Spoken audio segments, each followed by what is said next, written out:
বর্ধমানের গাংপুরে নান্দুর ঝাপানতলা এলাকায় এক আদিবাসী তরুণীর গলা কাটা দেহ উদ্ধার হয়েছিল। দোষী এখনো গ্রেপ্তার হয়নি। তার প্রতিবাদে বৃষ্টি মাথায় নিয়ে বর্ধমানের গাংপুরের কাছে 19 নম্বর জাতীয় সড়ক ঘন্টার পর ঘন্টা অবরোধ করে দোষী গ্রেপ্তার ও ফাঁসির দাবি জানিয়েছেন। পূর্ব বর্ধমান জেলার গাংপুরের কাছে 19 নম্বর জাতীয় সড়ক অবরোধ করল রবিবার ভারত জাগাত মাঝি পরগনা নামক আদিবাসী সংগঠনের পক্ষ থেকে। স্বাধীনতা দিবসের আগের রাতে মেয়েদের রাত দখল কর্মসূচির আগে সন্ধ্যাবেলায় বর্ধমানের গাংপুরের নান্দুর ঝাপানতলা এলাকায় এক আদিবাসী তরুণীর বাড়ির পেছন থেকে তার গলা কাটা দেহ উদ্ধার হয়। জানিয়ে ব্যাপক চাঞ্চল্য ছড়িয়েছে রাজ্যে। পুলিশ এখনো আততায়ীদের ধরতে পারেনি, ফলে ক্ষোভে বাড়ছে এলাকায়। আদিবাসী তরুণের খুনিকে দ্রুত গ্রেপ্তারের দাবি জানিয়েছিল আদিবাসী সংগঠনগুলি, কিন্তু তা না হওয়ায় আজ তারা অনির্দিষ্টকালের জন্য অবরোধ করেন বলে জানিয়েছেন। পাশাপাশি আরজিকর কাণ্ড নিয়েও ক্ষোভ বলেন জানা গেছে। প্রচুর সংখ্যক পুলিশ মোতায়েন থাকলেও আন্দোলনকারীদের সংখ্যাও বিপুল। তারা বিভিন্ন ফেস্টুন ও প্ল্যাকার্ড নিয়ে জাতীয় সড়কের আপ এবং ডাউন রাস্তায় বসে পড়েছেন। ইতিমধ্যেই বৃষ্টি চলেও তারা অবরোধ করে রেখেছেন গুরুত্বপূর্ণ এই রাস্তা। প্রায় 2.5 ঘন্টা চললো অবরোধ, এখনো চলছে। ফলে বর্ধমান থেকে কলকাতাগামী ও কলকাতা থেকে বর্ধমানগামী রাস্তা অবরুদ্ধ। তাদের আরো দাবি, 3-4 দিন হয়ে যাওয়ার পরও কেন দোষী এখনো গ্রেপ্তার হচ্ছে না। দোষীকে দ্রুত খুঁজে বের করে তাকে ফাঁসি দেওয়ার দাবি জানান। আর এই আন্দোলনের মাঝে আদিবাসী সম্প্রদায় মানুষদের সাথে আন্দোলনে শামিল হলেন রাজ্যের এসটি মোর্চার সভাপতি তথা হবিপুরের বিজেপি বিধায়ক জুয়েল মুর্মু। কি বললেন অবরোধকারীরা তা আমরা শুনবো। মৃত্যুঞ্জয় যোশের রিপোর্ট, এসএন বাংলা। না, এটা আমাদের আদিবাসী সমাজ, আদিবাসী পরিবার ধ্বংস হয়েছে। যে একজন প্রিয়াঙ্কা হাঁসদা, তিনি ইউনিভার্সিটিতে পড়াশোনা করতেন, নিজের জীবনকে সফল করার জন্যে, নিজের পায়ে দাঁড়াবার জন্যে, নিজের মা বাবার তার মনকে শান্তি করাবার জন্যে, এখন যে তার স্বপ্নটা ছিল, এই স্বপ্নটা সফল হতে দেয়নি। একজন ইউনিভার্সিটিতে, বর্ধমান ইউনিভার্সিটিতে পড়াশোনা করা একজন ছাত্রী প্রিয়াঙ্কা হাঁসদা, তাকে নৃশংসভাবে তাকে গ্রেপ্তার করা দাবিতে আমরা আসছিলাম। যে নৃশংসভাবে তাকে খুন করা হয়েছে। এখন খুন করা হয়েছে, এখানকার পুলিশ প্রশাসনকে বলতে চাই যে পোস্টমর্টম রিপোর্ট যেভাবে আপনার কাছে এসেছে, আজকে 14 তারিখ হওয়ার পর কেন আজকে গ্রেপ্তার হলো না? আজকে 18 তারিখ শুরু হলো, কিন্তু কবে নাগাদ গ্রেপ্তার হবে আমাদের কাছে কারো কাছে কোনো দিশা নেই। আমরা কোথায় যাব? আমাদের এখানে মহিলারা রয়েছেন, এই বৃষ্টির মধ্যে দিয়ে এসেছে।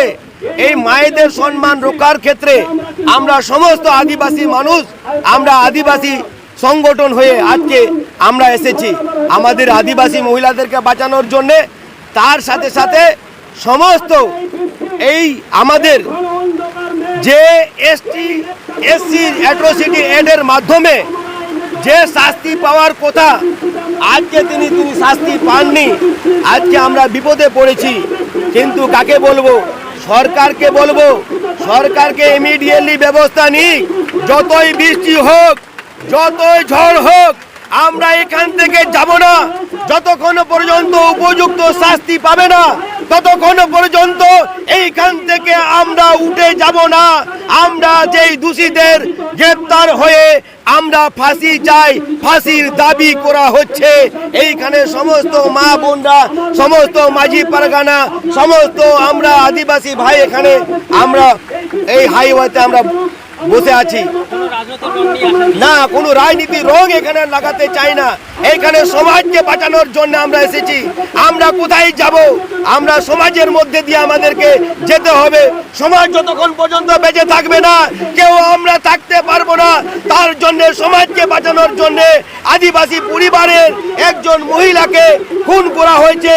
যিনি খুন করেছেন উপযুক্ত শাস্তি পাওয়ার জন্য আমরা এখানে সবাই মিলে একত্রিত হয়ে আমরা এখানে পথ অবরোধ করছি। আমার নাম হচ্ছে জুয়েল মুর্মু। একটা মেধাবী আদিবাসী তরুণীকে হত্যা করা হয়েছে, তারই প্রতিবাদে আমরা বেরিয়েছি। কেন আমরা সবসময় আদিবাসীরা বঞ্চিত হয়?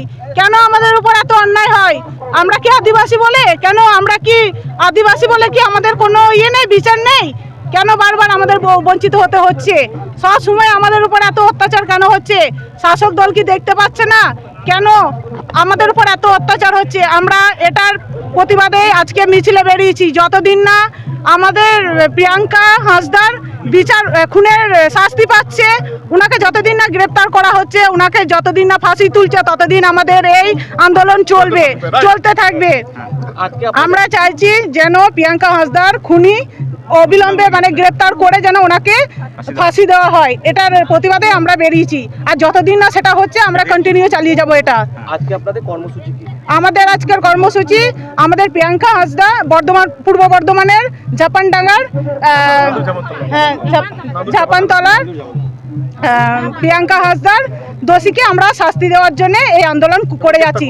এখন এতদিন হয়ে গেছে, 14 তারিখে ওনার এই ঘটনাটা ঘটেছে, এখনো কেন পুলিশ এখনো গ্রেপ্তার করেনি খুনিকে? সত্যিই কি পাননি ওনাকে, নাকি ওনারা ইচ্ছা করে ওনাকে মানে ঢাকা দেওয়ার জন্য মানে ওনার দোষটাকে ওনাকে আড়াল করে রেখেছে? আমরা সেটার শাস্তি চাইছি, যে কেন এই জিনিসটা হচ্ছে, শাস্তি চাই এটার জন্য। হ্যাঁ, এটা কন্টিনিউ করে যাব যতক্ষণ না খুনি শাস্তি পাচ্ছে, ততদিন আমরা এই অবরোধটা করে যাব। আমরা চাইছি খুনি যেন খুব ফাঁসি চাইছি আমরা। আমার নাম পূর্ণিমা হাঁসদা। হ্যাঁ, আমি আদিবাসী সমাজের একটা মহিলা। আমরা